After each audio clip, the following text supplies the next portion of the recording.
What happens when entitlement meets power at 30,000 feet? A decorated CEO, a black woman at the top of her game, steps onto a flight to close the biggest deal of her life.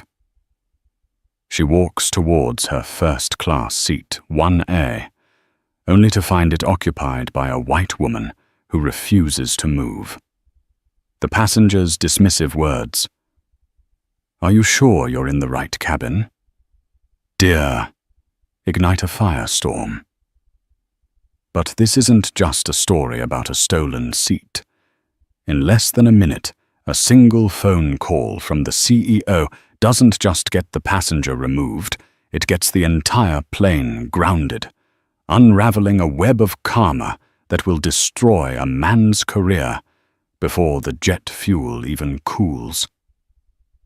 Dr. Rosalind Porter moved through the chaos of San Francisco International Airport's Terminal 3 with a practiced serenity. The cacophony of rolling suitcases, last call, boarding announcements, and crying children was a familiar soundtrack to her life. To an observer, she was the epitome of composed elegance, a tall, statuesque woman in a sharply tailored navy blue pantsuit, her hair styled in impeccable locks that cascaded over her shoulders. But beneath the calm exterior, a current of triumphant energy buzzed. Today was not just another business trip.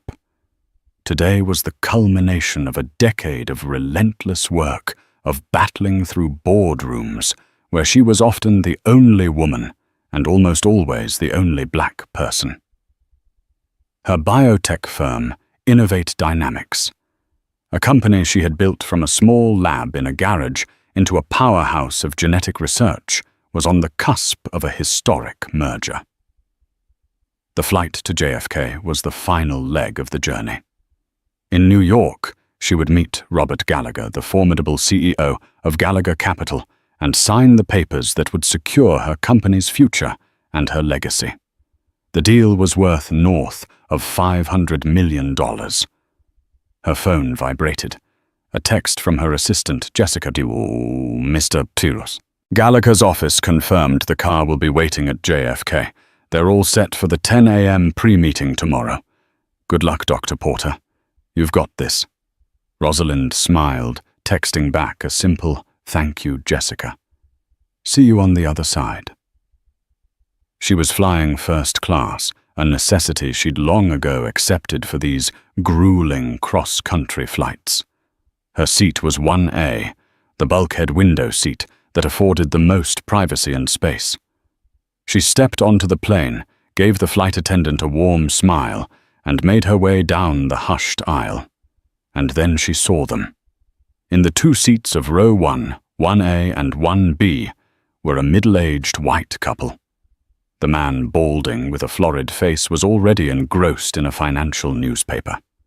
The woman with a helmet of blonde, heavily hair-sprayed hair and a gaudy rhinestone-studded jacket was in her seat 1A, Rosalind's seat.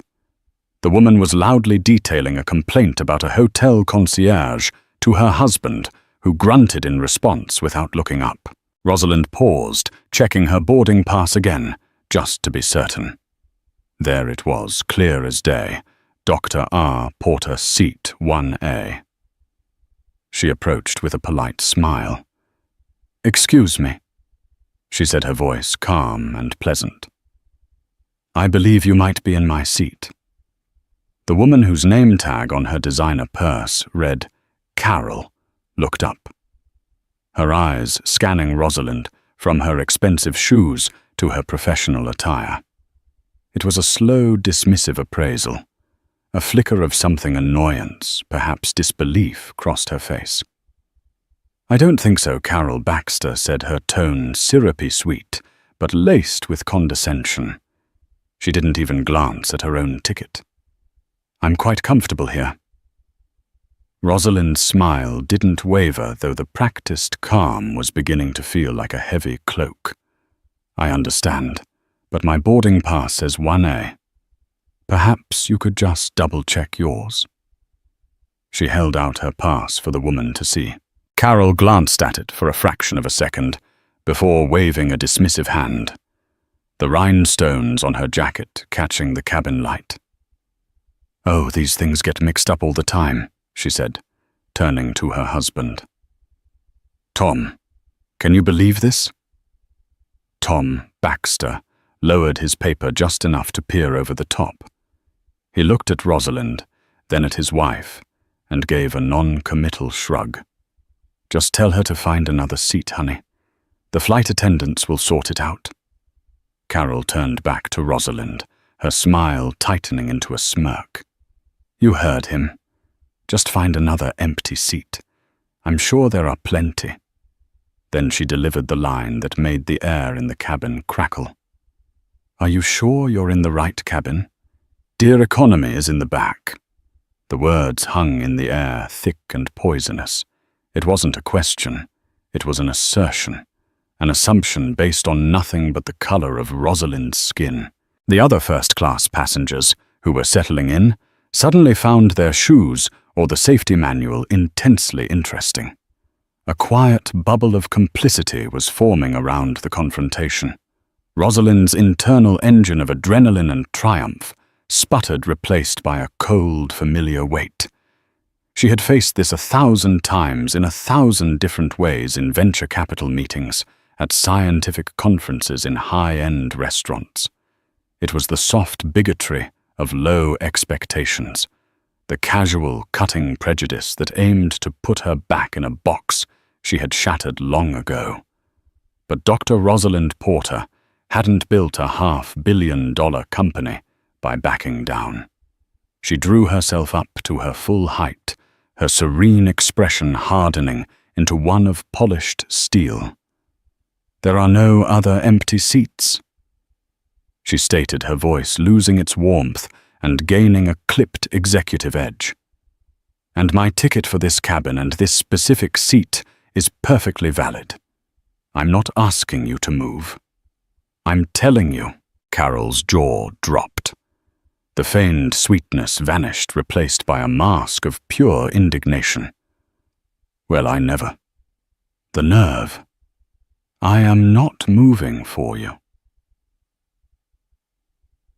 The battle lines were drawn. The stage was set, and Carol Baxter had no idea that she wasn't just picking a fight with another passenger. She was challenging a queen on her chessboard, and the entire game was about to be flipped upside down. The confrontation in row 1 had created a pocket of unnatural silence in the bustling first-class cabin. The low hum of the auxiliary power unit seemed to amplify the tension. Carol Baxter puffed up with theatrical offense, crossing her arms tightly over her rhinestone-laden jacket. "You're causing a scene," Carol hissed, her voice loud enough for the surrounding passengers to hear clearly. "I was sitting here perfectly fine, bothering no one, and you come here and start making demands. It's aggressive." Tom Baxter finally folded his newspaper completely, placing it on his lap. He sized Rosalind up again, this time with a more hostile glare. "My wife is right. We got here first. You were late to board. Find another seat or talk to the flight attendant, but stop harassing us. I'm not harassing you. I am claiming what is mine." Rosalind replied, her gaze steady and unwavering. She refused to let them see an ounce of frustration. In the world she operated in, emotional control was currency. And for the record, I was not late. I boarded with my designated group. You are in the wrong seat. At that moment, a flight attendant named Brenda, a woman who looked like she'd seen it all and was tired of most of it, bustled over. "Is there a problem here?" she asked. Her smile strained.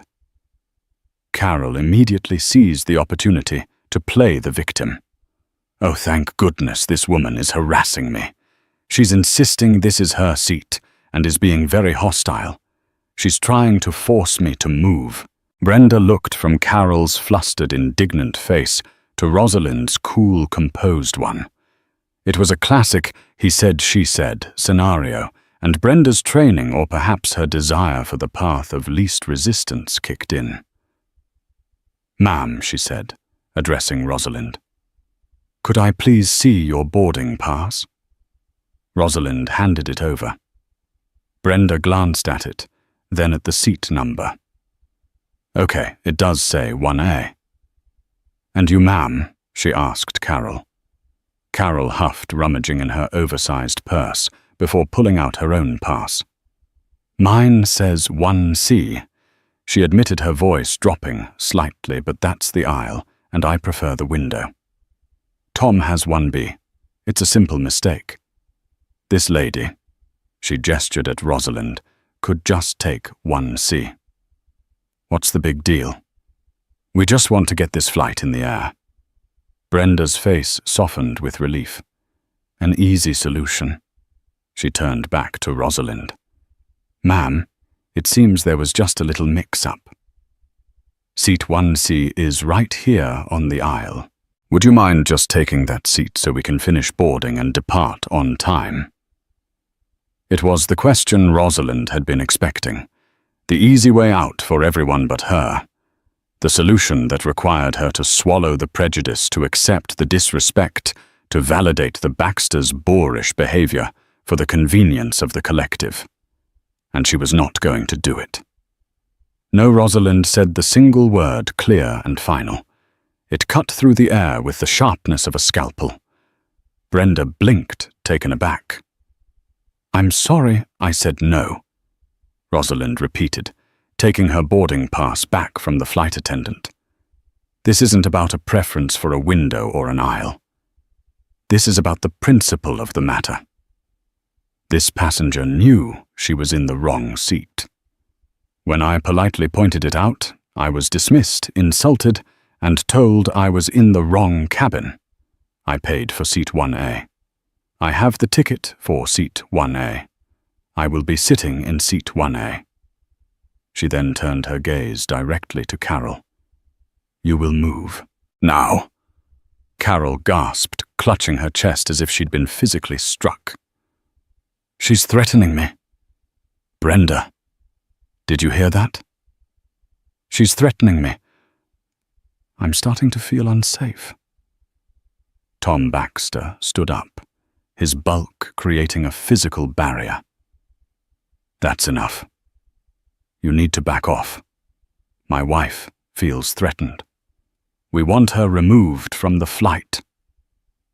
The situation was spiraling. Brenda, the flight attendant, was clearly out of her depth. She looked desperately between the irate couple and the immovable CEO. "Please, everyone, let's just lower our voices. There's no need for threats." "I made no threat," Rosalind stated calmly.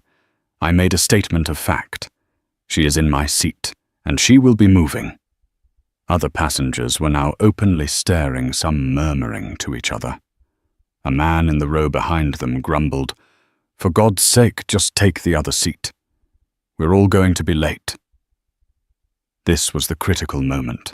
The moment where public pressure and institutional weariness conspired to make the wronged party feel like the problem. They wanted her to be the bigger person, which was code for wanting her to absorb the disrespect quietly. But Rosalind Porter knew something none of them did. She wasn't just another passenger fighting for a seat. She was a major client of this airline. Her company, Innovate Dynamics, had an exclusive corporate travel contract with this very carrier, a multi-million-dollar account that guaranteed them preferential treatment, dedicated support, and when necessary, immediate escalation. She looked at Brenda's overwhelmed face. She looked at the Baxters' smug, entitled expressions. She looked at the other passengers who just wanted her to fold. And she realized that resolving this wasn't Brenda's job anymore. It was hers. She pulled out her sleek, top-of-the-line smartphone. The Baxters watched her smirking. "What are you going to do now?" Carol sneered. "Call the police. Tell them you want your window seat." Rosalind didn't answer. Her fingers flew across the screen, dialing a number from memory. She wasn't calling the police. She was calling her chief legal counsel. The phone connected on the second ring.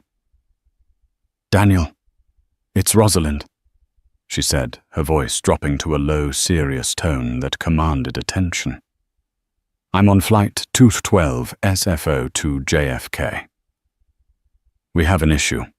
The Baxters exchanged a look of mocking amusement.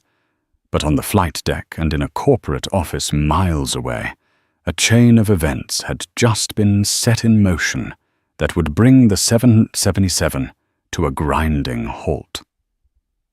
As Rosalind spoke quietly but firmly into her phone, Carol Baxter rolled her eyes with dramatic flair. "Oh, here we go," she said to her husband, loud enough for the entire cabin to hear. "She's calling for backup, probably complaining to her friends about the mean lady who took her seat." Tom chuckled condescendingly. "Let her. It won't change anything. Brenda, are you going to handle this or not?" "Flight attendant." Brenda was now pale, caught between the airline's protocol on disruptive passengers and the sheer force of will emanating from the woman on the phone. Rosalind's demeanor had shifted entirely. She was no longer just a passenger. She was an executive in command. Daniel listened carefully. Rosalind continued ignoring the peanut gallery.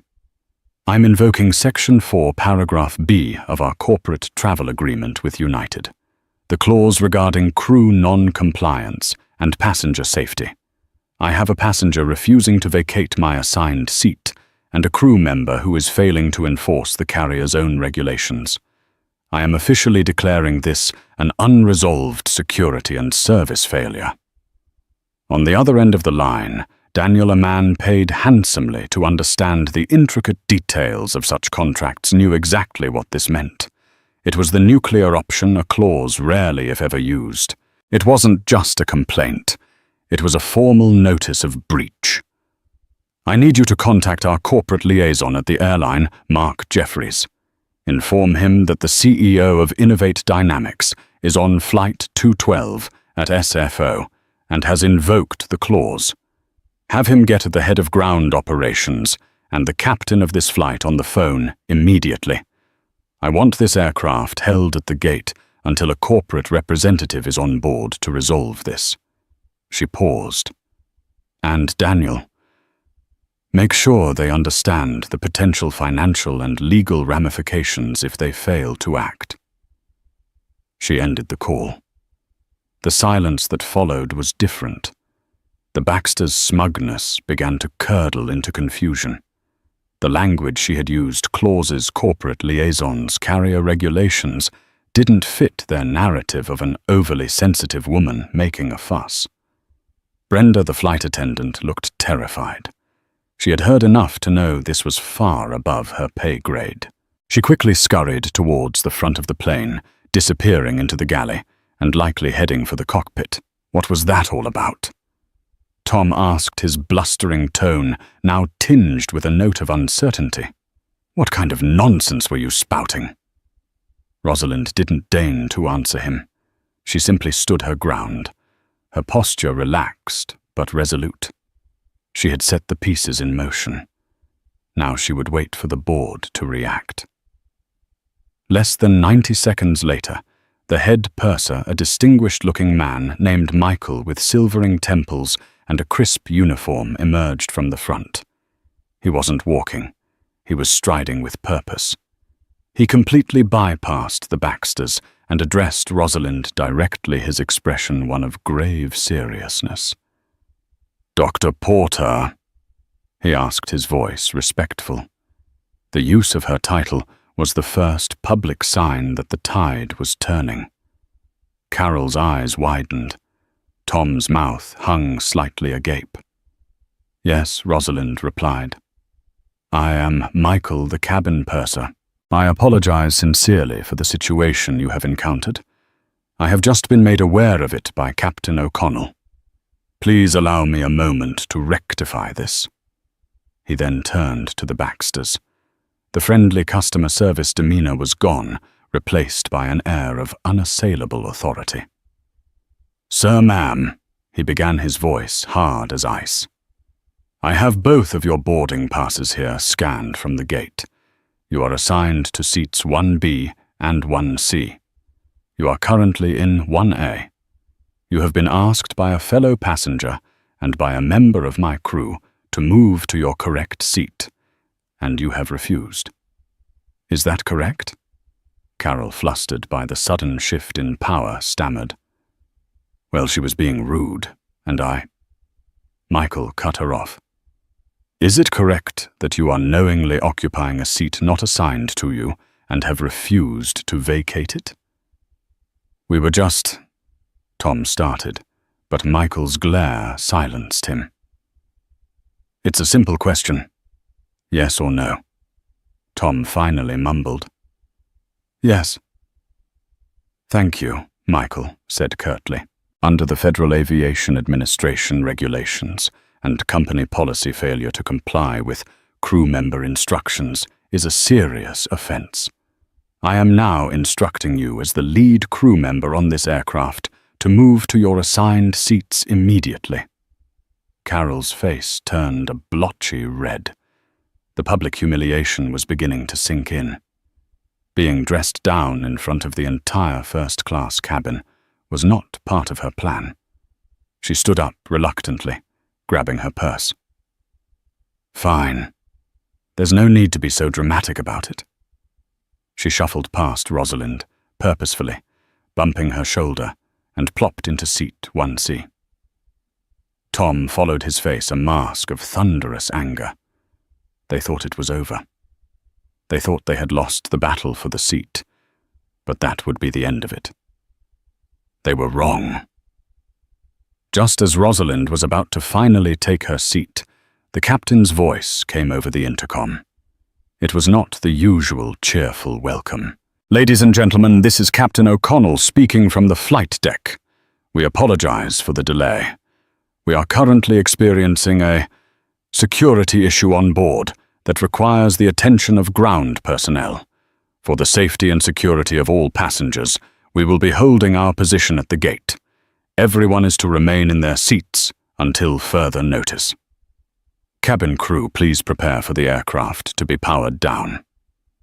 A collective groan went through the cabin.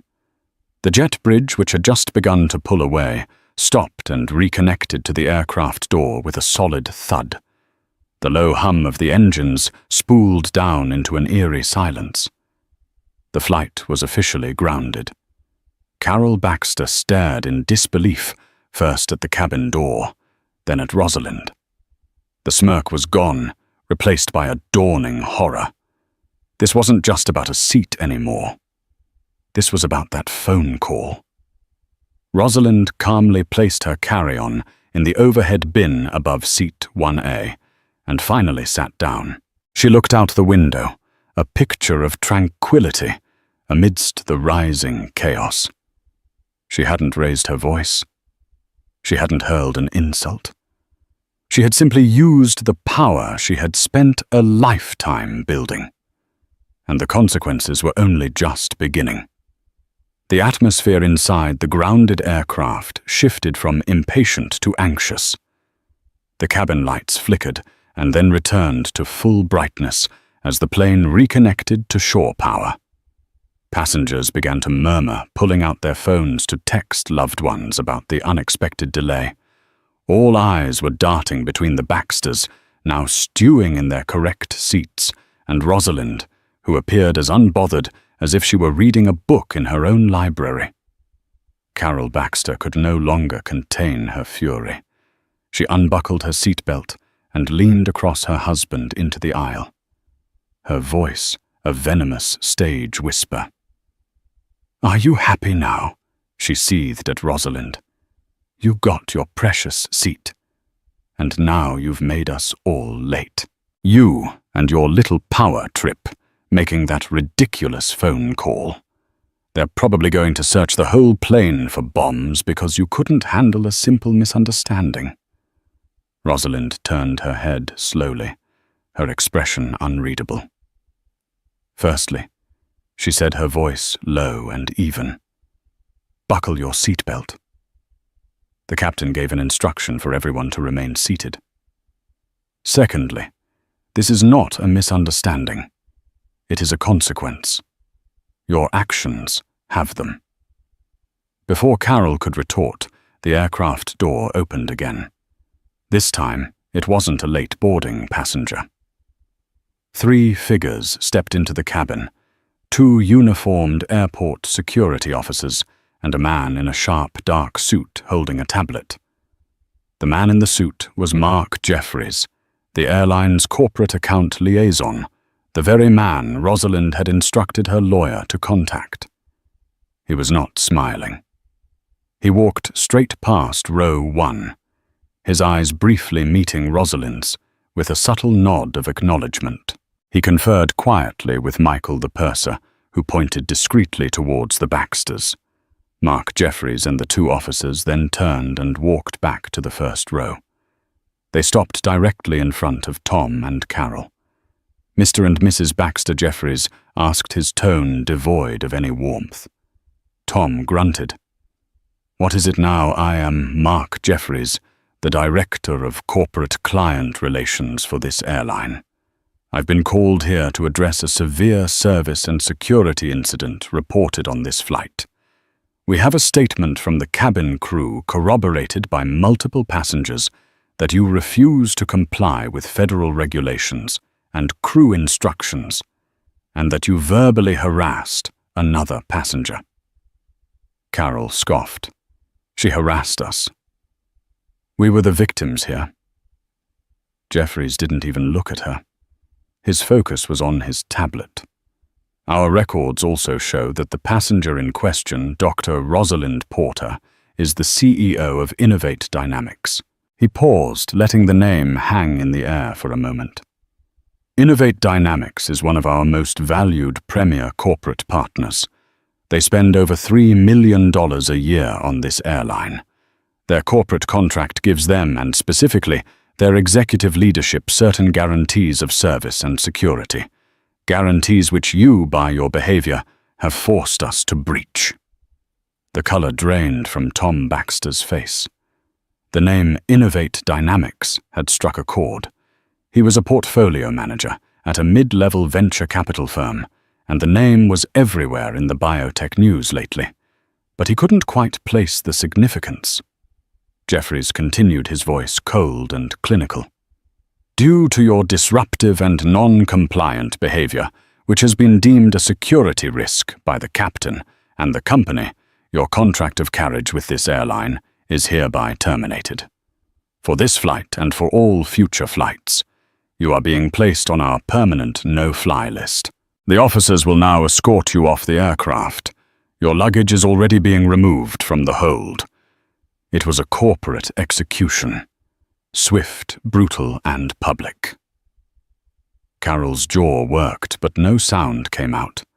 The entire cabin was dead silent, witnessing the kind of karmic retribution usually reserved for movies. You can't do that," Tom finally sputtered, finding his voice. "It was a mistake, a disagreement over a seat.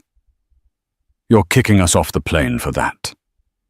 You are being removed for refusing to follow crew instructions and creating a disturbance that the captain classified as a security threat." Jeffries corrected him. "That is more than sufficient grounds. Officers." The 2 security officers stepped forward. One stood by Carol, the other by Tom. "So, ma'am, please gather your personal belongings and come with us." The humiliation was absolute, as Carol and Tom scrambled to collect their things, their faces a mixture of rage and disbelief. A thought suddenly clicked in Tom Baxter's mind with the force of a physical blow. Innovate Dynamics, the merger. Gallagher Capital. His firm Northgate Ventures was a subsidiary of a much larger entity. That entity was Gallagher Capital, the massive biotech merger that had been the talk of his entire company for weeks, the deal his own boss had said was a make or break for their division's annual outlook was the Innovate Dynamics deal. He looked at Rosalind again. He'd seen her picture before. Where was it?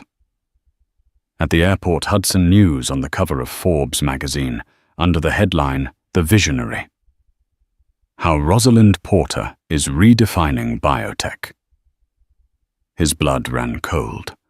The woman his wife had belittled, the woman he had tried to intimidate, the woman they had just been kicked off a plane for harassing, was not just some random passenger.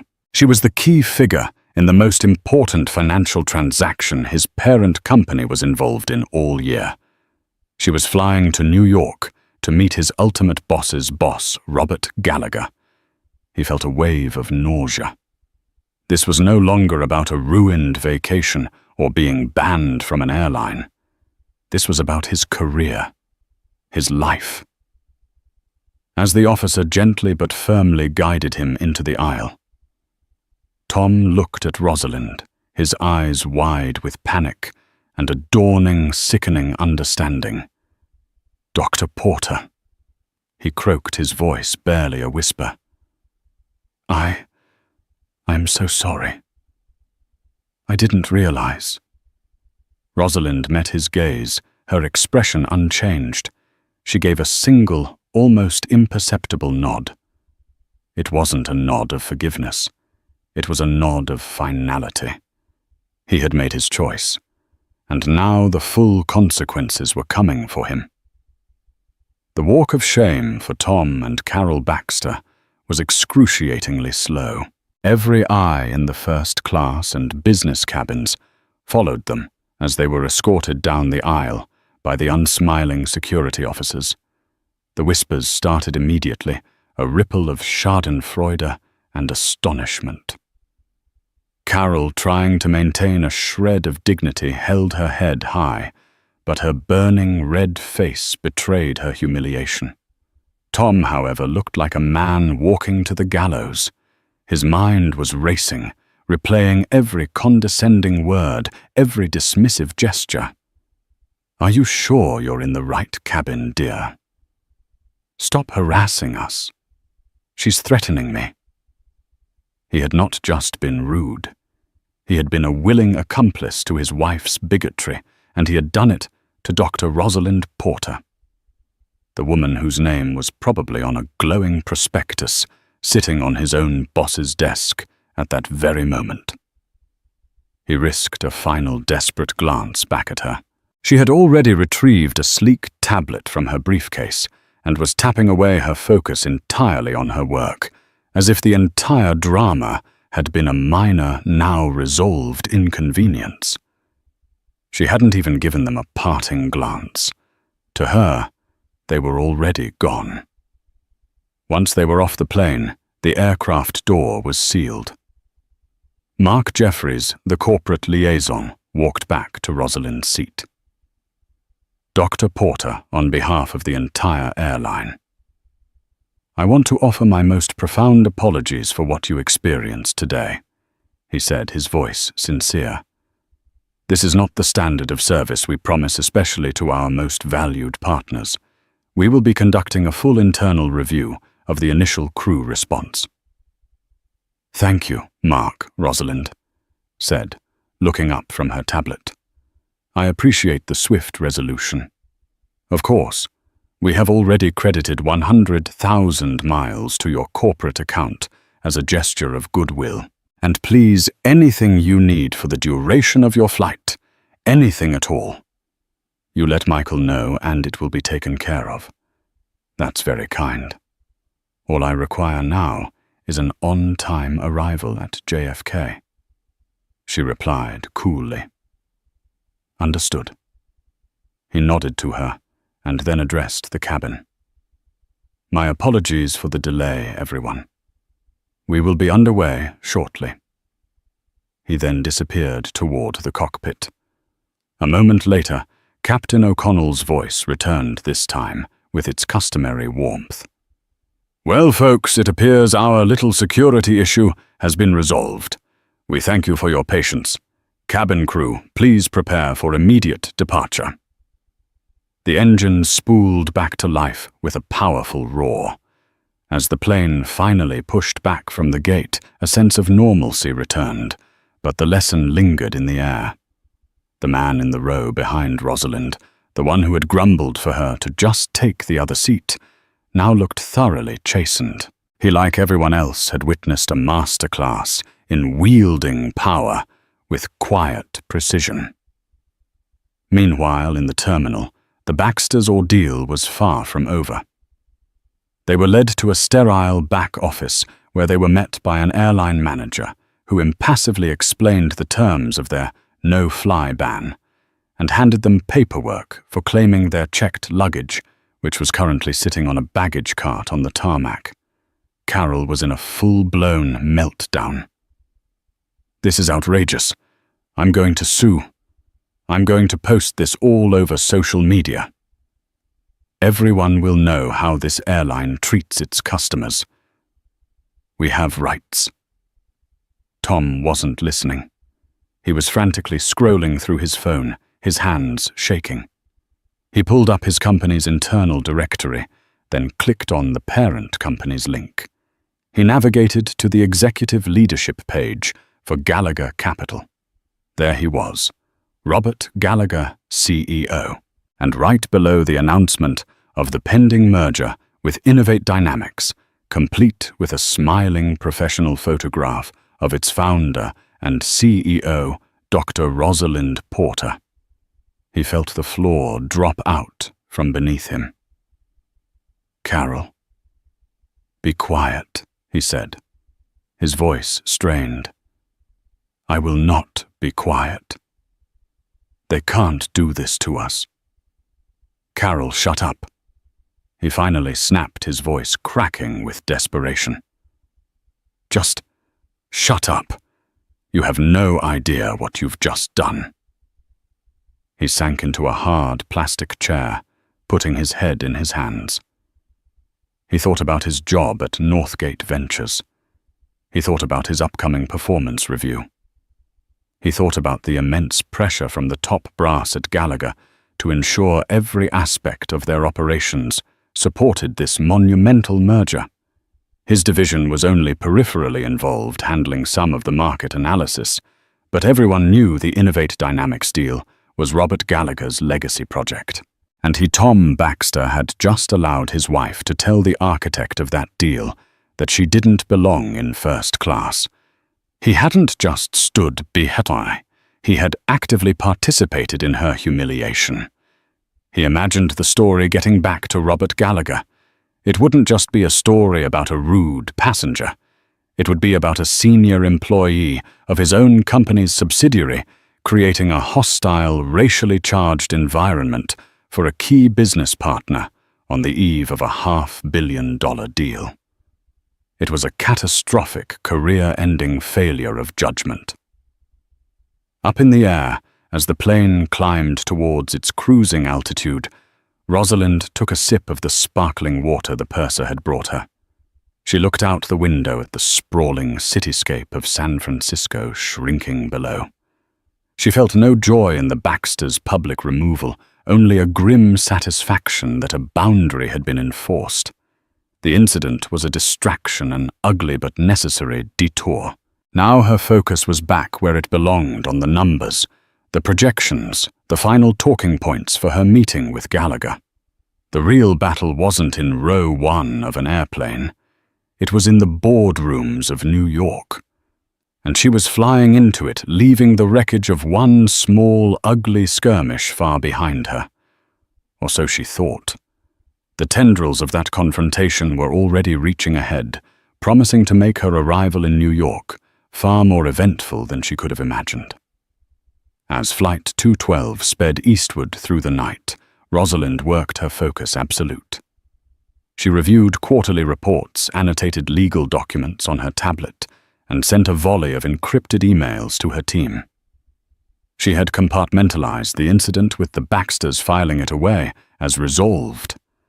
She didn't know that the shockwaves from it were already moving faster than the plane she was on. Mark Jeffries, the corporate liaison, hadn't just placated a valuable client. He had initiated a standard but high-priority incident report. The report detailing the delay, the grounding, and the removal of 2 passengers for harassing a premier corporate partner was automatically flagged and escalated. Given the names involved, Dr. Rosalind Porter of Innovate Dynamics and the airline's contractual obligations, the report landed in the inbox of the airline's Vice President of Corporate Relations. The VP, seeing the name Innovate Dynamics and knowing its connection to the behemoth Gallagher Capital, made a strategic decision. He picked up the phone and made a courtesy call to the office of Robert Gallagher himself. It was a proactive move, a way to control the narrative and assure a major partner's partner that the airline took such matters with the utmost seriousness. In New York, it was early evening. Robert Gallagher, a man known for his sharp mind and even sharper temper, was in his penthouse office reviewing the final merger documents when his executive assistant patched through the call. He listened intently as the airline VP recounted the unfortunate incident at SFO. Gallagher was silent for a long moment after the VP finished. "Let me get this straight," he said, his voice dangerously low.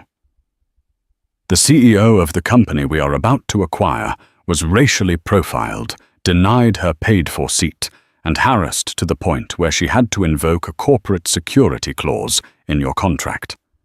We resolved it decisively," Robert, the VP, assured him. "The passengers responsible were removed and have been permanently banned from the airline." "Who were they?" Gallagher asked, his tone like flint. "A couple named Tom and Carol Baxter from—" The VP paused, consulting the report. "From Palo Alto." The name struck Gallagher, but he couldn't place it.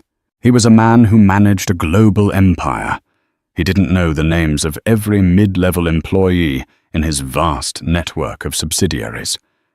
"Send me the full incident report," he commanded, and hung up. When the report arrived via email, minutes later, it included the flight manifest and the passenger details. Tom Baxter's listed employer for ticketing purposes was Northgate Ventures. Gallagher's blood turned to ice. Northgate Ventures, his company's own venture capital arm. He immediately called the head of Northgate, a man named Frank Miller. Frank Gallagher barked into the phone, dispensing with pleasantries. "Do you have a man named Tom Baxter working for you?" "Portfolio manager." Frank, startled by the call from the big boss, quickly typed the name into his system. "Ah, yes, Mr. Gallagher, Tom Baxter. He's in our biotech analysis division, a senior manager." "Why?" "Because he just cost this airline a grounded flight and nearly jeopardized our 9-figure merger by harassing Dr. Rosalind Porter at the airport." Gallagher snarled. "I want to know everything about him, his performance, his history, everything. And I want him in my office on a video call at 7 a.m. sharp tomorrow. Do you understand?" Frank Miller felt a cold sweat break out on his forehead. 7? "Yes, Mr. Gallagher. Of course." Back at SFO, Tom and Carol Baxter had collected their luggage and were sitting in a sterile airport hotel room they'd booked at an exorbitant last-minute rate. Carol was still cycling between bouts of furious ranting and tearful self-pity, posting a heavily distorted version of events on her Facebook page. Tom was staring at the wall, the full, horrifying scope of his predicament crashing down on him. Then his phone rang. The caller ID read, Frank Miller, his boss. His heart hammered against his ribs. He answered, his voice a dry whisper. "Hello, Frank." Tom Frank's voice was strained, terrified. "What the hell did you do?" The question was not an invitation to explain. It was an accusation. Tom tried to stammer out an excuse about his wife, a misunderstanding. But Frank cut him off. "Save it. I don't know what happened, and I don't care. What I do know is that I just got off the phone with Robert Gallagher. The Robert Gallagher. He wants you on a video conference at 7 a.m. Eastern Time tomorrow. And Tom, he sounded angry. The kind of angry I've never heard before. The line went dead. Tom dropped the phone on the bed. 7 in the morning. That was 4 a.m. for him. A pre-dawn meeting with the titan of industry, whose most important partner he had just accosted. It wasn't a meeting. It was a firing squad. He looked over at his wife, who was now tearfully reading out comments of support from her friends on social media. Hang in there, Carol, sue them for everything she read aloud. The absurdity, the sheer disconnect from their reality was staggering. His career was over. His reputation was shattered. The comfortable life he had built, the one that afforded them first-class tickets and designer handbags, was about to be obliterated because his wife wanted a window seat, and he hadn't had the spine or the decency to stand up for what was right. Karma, he realized, wasn't some mystical force. It was just cause and effect. It was the direct, logical, and brutal consequence of one's own actions delivered with the cold, hard efficiency of a corporate execution. And his was scheduled for 4 a.m. At precisely 4:00 a.m. Pacific Standard Time, the fluorescent lights of the soulless airport hotel room hummed over Tom Baxter's head. He sat hunched over his laptop, a man hollowed out by dread. He had showered and put on a dress shirt, but it was already creased, a testament to his frayed nerves.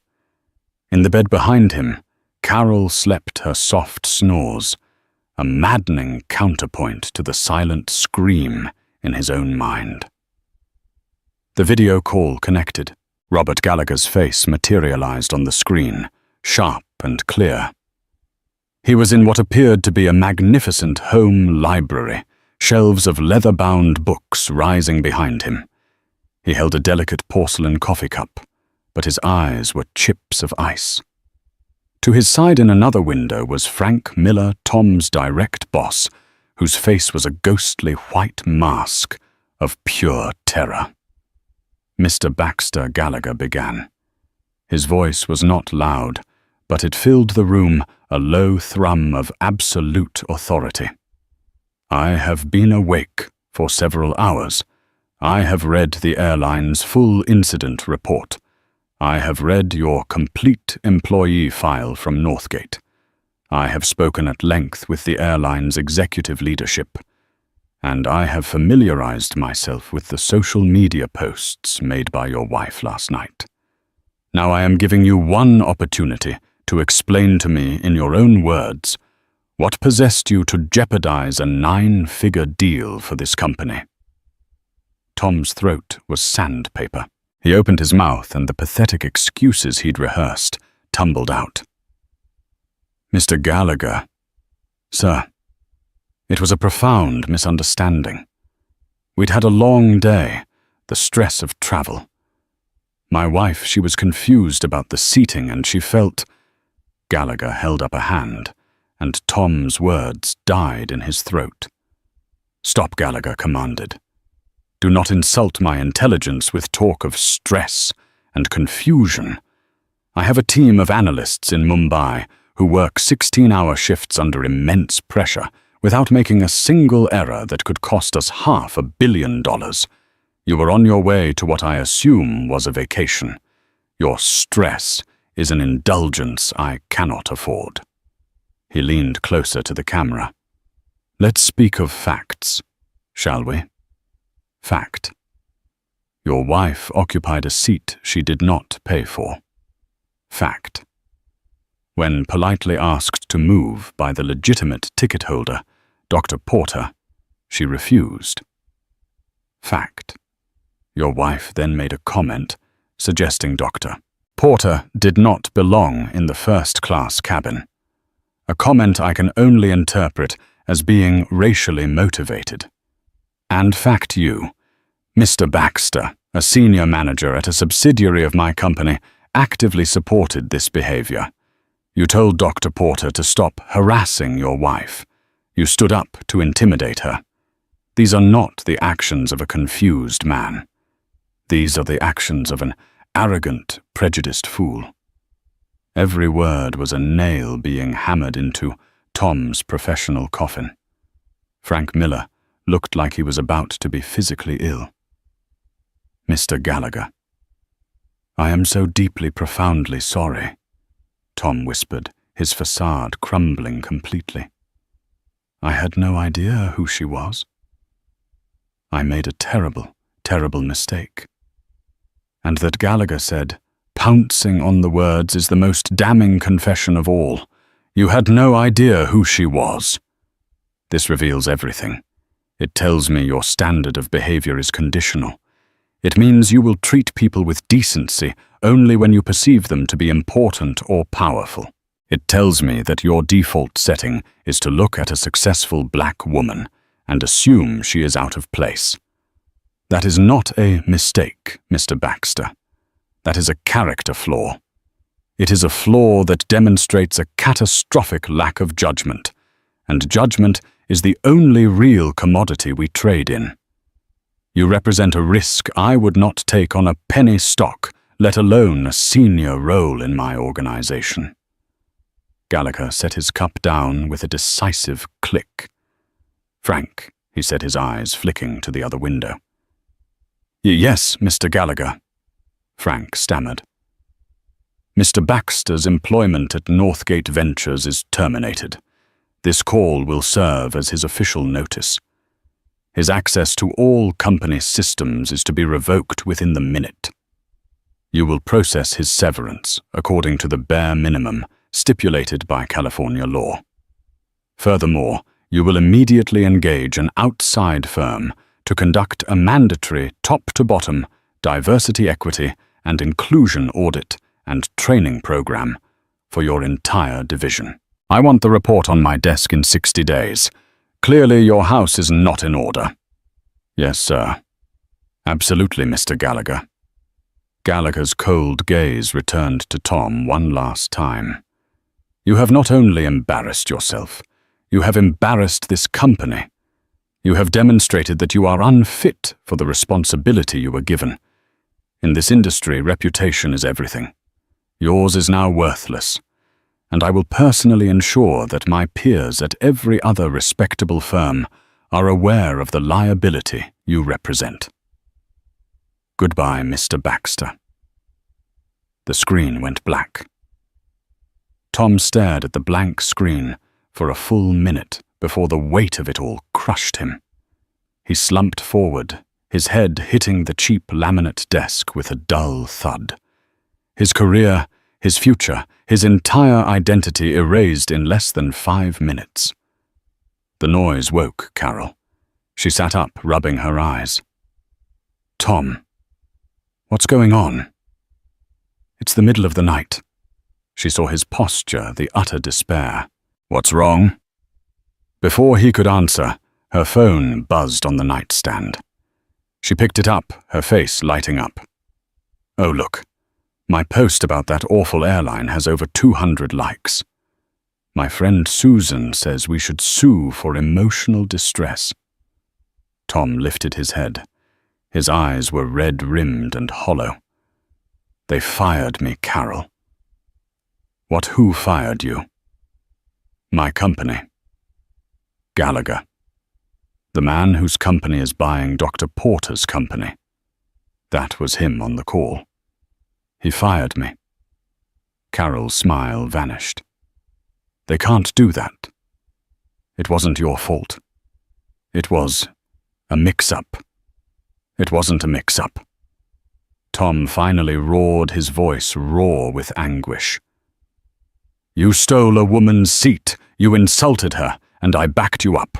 And it turns out she's one of the most important tech CEOs in the country, and we just happened to accost her on the day she was flying to finalize a deal with my boss's boss's boss. There is no suing, Carol. There are no likes. There is nothing. It's over. Do you understand me? It is all over. The reality finally pierced through Carol's bubble of self-pity. The color drained from her face as she understood the financial abyss that had just opened up beneath them. Hours later, and a continent away, Dr. Rosalind Porter walked into the 80th floor boardroom of Gallagher Capital. The space was a testament to power, with floor-to-ceiling windows offering a breathtaking panorama of Central Park. Robert Gallagher stood to greet her, not with a handshake, but with a respectful nod. "Dr. Porter." "Welcome," he said. "Before we begin, I feel it is my duty to inform you that the individual responsible for the incident yesterday is no longer employed within my organization. An executive's judgment, both inside and outside the office, is a reflection of the company. His was found wanting. It will not be a problem again." Rosalind was momentarily taken aback by his directness, but recovered instantly. This was how power spoke, to power with clarity and action, not effusive apologies. A company's culture is its most valuable asset or its most dangerous liability. "Mr. Gallagher," she replied, her voice even. "I appreciate you trimming a liability." A flicker of deep respect showed in Gallagher's eyes. He saw her not as a victim he needed to console, but as a peer who understood the brutal calculus of leadership. "Then we are in agreement. Shall we build something great together?" The signing of the merger was not just a transaction, it was the formation of an alliance. The ensuing year was one of ascent for Rosalind and one of descent for the Baxters. Tom's attempts to find work were met with polite but firm rejections. The story of his firing, anonymized but recognizable, became a cautionary tale in industry newsletters about the risks of employee misconduct. They sold their sprawling Palo Alto home and moved to a small condo in a less prestigious town. One afternoon, in her new capacity as co-chair, Rosalind was mentoring a brilliant young chemical engineer, a young black woman who was presenting a groundbreaking new formula. The young woman was hesitant, downplaying her own role. "The team did most of the work," she'd said. In that moment of false humility, Rosalind saw it all again, the societal pressure to shrink, to not take up space, to not claim the seat that was rightfully earned. That evening, she set the wheels in motion. The Porter Foundation was born endowed with a significant portion of her own wealth. Its mission was precise, not just scholarships, but intensive boot camps, teaching young women of color the unwritten rules of corporate power. How to negotiate, how to handle microaggressions, how to build a network of allies, and most importantly, how to own their success without apology. She often thought back to that day on Flight 212. It was never about revenge. Revenge was a small, petty emotion. This was about restructuring. It was about ensuring that the next Dr. Porter and the one after that would find the path a little clearer, the resistance a little weaker. The incident with the Baxters had been an ugly, infuriating chapter, but it had given her a new clarity of purpose. She hadn't just grounded a single flight that day. She had dedicated herself to clearing the runway for 1,000 others to soar. That right there is a story of what happens when prejudice meets power. It wasn't just about a seat on a plane. It was about a lifetime of earning respect, only to have it challenged by casual bigotry. Dr. Rosalind Porter didn't just win an argument. She demonstrated that real power isn't about being the loudest person in the room, but about knowing how to strategically and decisively protect your space and your dignity. The karma that hit Tom and Carol Baxter wasn't supernatural. It was the direct and devastating result of their own actions in a world more connected than they realized. "What do you think?" Was the response justified? Have you ever witnessed a moment of instant karma like this? Let us know your thoughts in the comments below. If this story resonated with you, please hit that like button. Share it with someone who needs to see it, and make sure you subscribe to the channel for more true stories of justice, karma, and incredible life lessons. Thanks for watching.